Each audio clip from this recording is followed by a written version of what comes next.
"What is it?" Harry asked. "A way of letting me know if Snape's giving you a hard time." "No, don't open it in here," said Sirius, with a wary look at Mrs. Weasley, who was trying to persuade the twins to wear hand-knitted mittens. "I doubt Molly would approve, but I want you to use it if you need me, all right?" Hey everyone, welcome to another installment of Harry Potter Theory. This passage, of course, refers to the two-way mirror that Sirius gives Harry before he returns to Hogwarts after the Christmas holidays.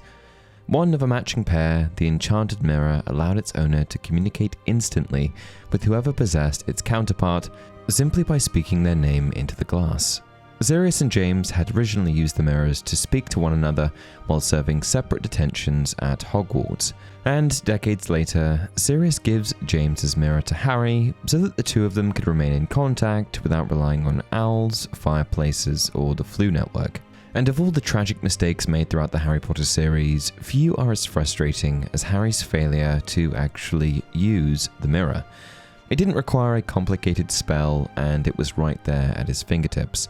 An object sitting at the bottom of his own trunk that could have allowed him to speak directly to Sirius at almost any time. I can think of a few occasions where that might have been useful. And had Harry just remembered it during the final chapters of Order of the Phoenix, he could have confirmed that Sirius was safe, exposed Voldemort's vision as a deception, and prevented the entire debacle at the Department of Mysteries. In fact, if Harry had used the mirror, Sirius might even still be alive. So why didn't he use it? Is it possible that the mirror was never as practical a solution as it appears in hindsight? Let's dig in. Now, provided Harry had his mirror and Sirius had the matching one, they could communicate privately and almost instantaneously. It's also worth noting that these weren't newly created objects. Sirius and James Potter had used them during their own time at Hogwarts, and that history makes Sirius's decision to give one to Harry especially meaningful. It was something he'd once shared with James, and he was now passing James's mirror, or at least James's place within that connection, to Harry. The gift therefore carried both a practical and an emotional purpose. Sirius wanted Harry to be able to reach him, but he also wanted to recreate some version of the relationship he'd once shared with James. Harry was trapped at Hogwarts under the control of Dolores Umbridge, while Sirius was trapped inside the house he hated more than almost anywhere else. The mirrors are a way for both of them to bypass these forms of imprisonment. Harry first receives the mirror immediately after the Christmas holidays in Order of the Phoenix. At this point, he's preparing to leave number 12 Grimmauld Place and return to Hogwarts. Sirius pulls Harry aside near the front door and gives him a badly wrapped package, roughly the size of a paperback book. "I want you to take this," Sirius said quietly, thrusting a badly wrapped package, roughly the size of a paperback book, into Harry's hands. "What is it?" Harry asked. "A way of letting me know if Snape's giving you a hard time." "No, don't open it in here," said Sirius, with a wary look at Mrs. Weasley, who was trying to persuade the twins to wear hand-knitted mittens. "I doubt Molly would approve, but I want you to use it if you need me, all right?" "Okay," said Harry, stowing the package away in the inside pocket of his jacket, but he knew he would never use whatever it was. Harry asks what it is, but Sirius never really explains that. He just describes it as a way for Harry to contact him if Snape gives him a hard time. Sirius also tells Harry not to open it while they are standing inside Grimmauld Place because he knows that Molly wouldn't approve. But unfortunately, by being so secretive, Sirius prevents Harry from understanding what he actually has been given. And the moment Harry hears that the object will allow him to summon Sirius if Snape mistreats him, Harry makes the decision never to use it. By this point, Harry's become increasingly worried about Sirius's behavior. Sirius is miserable inside Grimmauld Place, frustrated by his inability to participate openly in the war, and desperate for almost any excuse to leave the house. Harry has also already seen Sirius taking unnecessary risks. Earlier in the book, Sirius transforms into his Animagus form and accompanies Harry to King's Cross Station, despite the danger of being recognized. And because of these things, Harry interprets the gift in the worst way possible. He concludes that activating it might alert Sirius that Harry is in trouble and cause him to leave Grimmauld Place. Harry does not know that the package contains a harmless communication device. He places the package inside his jacket, eventually throws it into his trunk, and effectively removes it from his mind. And by the time he finds it again, it's buried beneath his robes. Harry pulled some crumpled robes out of the very bottom of his trunk to make way for folded ones, and, as he did so, noticed a badly wrapped package lying in a corner of it. He couldn't think what it was doing there. He bent down, pulled it out from underneath his trainers, and examined it. He realized what it was within seconds. Sirius had given it to him just inside the front door of number 12 Grimmauld Place. This is perhaps the most important detail of this whole "why didn't Harry use it" debacle. Harry didn't know he possessed a two-way mirror. People seem to sometimes describe the situation as though Harry knowingly chose a dangerous fireplace over a perfectly functional magical phone sitting beside him. But from Harry's perspective, that's not what happened. Harry just chose not to investigate a mysterious object that he believed might encourage Sirius to behave recklessly, then forgot about it entirely. But this does still leave another obvious question.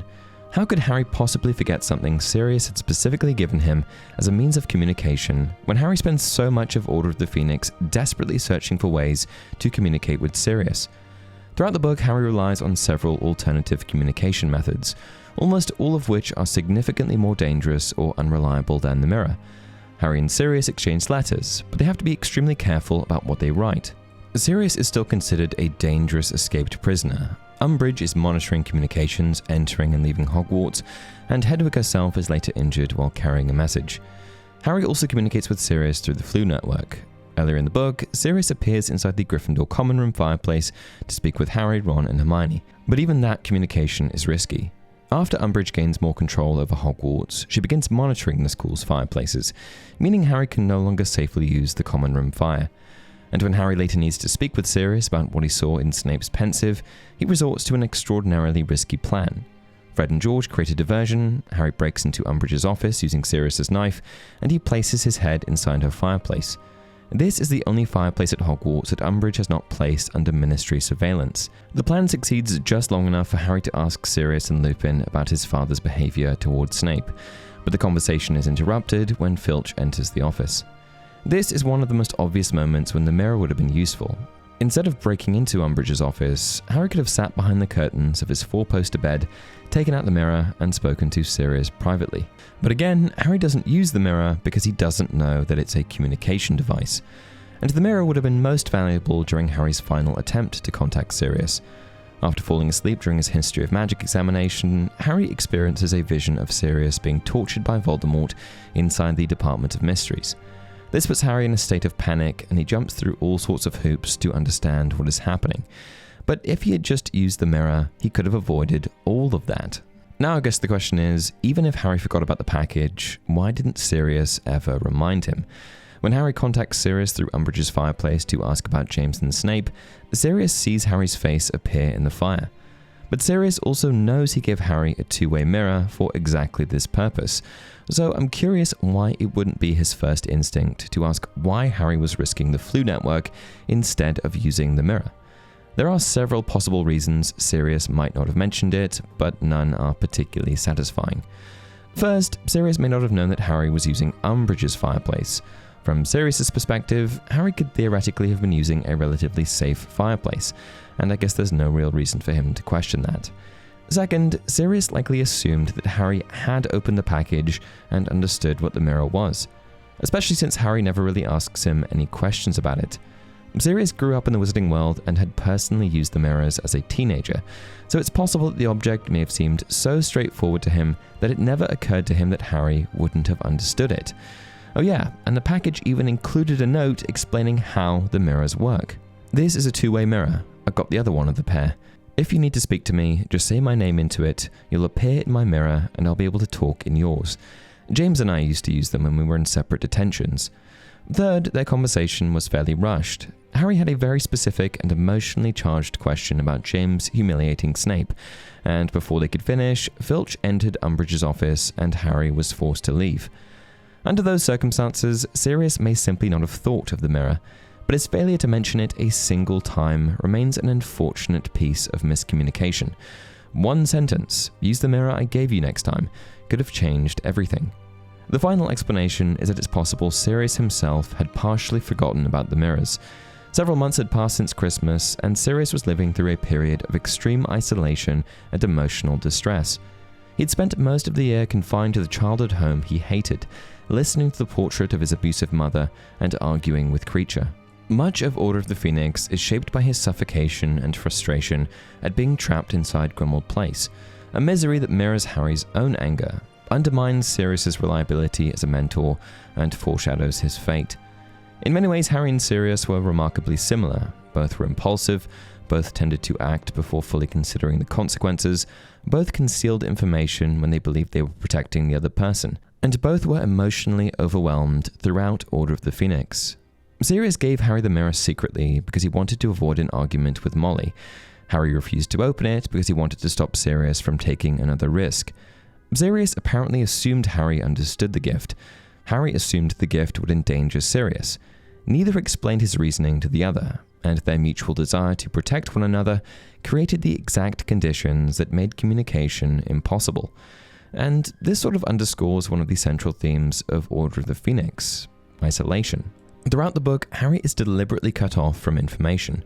Dumbledore refuses to look at him or explain what's happening, the Order withholds details about Voldemort's plans, Umbridge monitors letters and fireplaces, and Snape teaches Harry occlumency without giving him enough reason to understand its importance.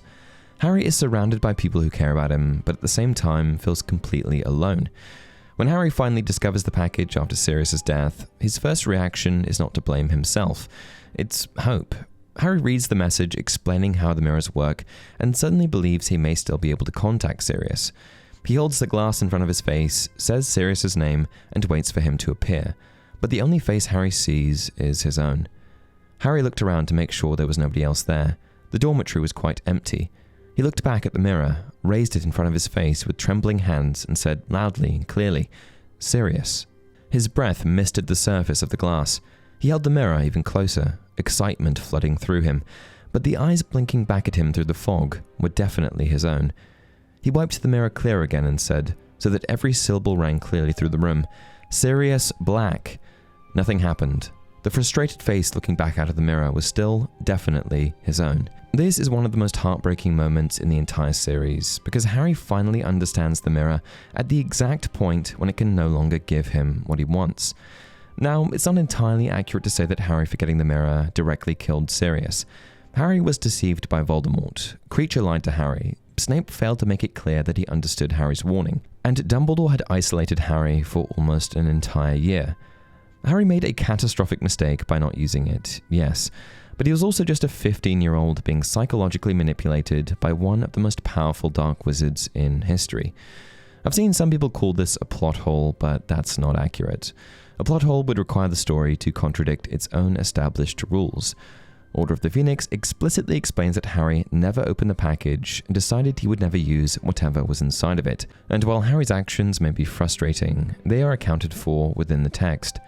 But even though Harry is never able to use the mirror to contact Sirius, its importance to the plot is still significant.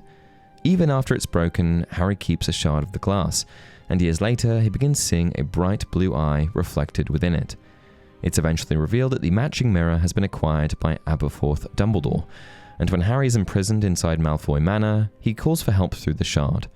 Aberforth sees him and sends Dobby to rescue Harry, Ron, Hermione, and the other prisoners. And the same mirror that failed to save Sirius ultimately ends up saving Harry. Anyway, hopefully that answers the question of why it was never used and why this isn't a plot hole. Please let me know down in the comment section below what video you want next, and be sure to like the video and subscribe to the channel. Until next time, remember, it does not do to dwell on dreams and forget to live.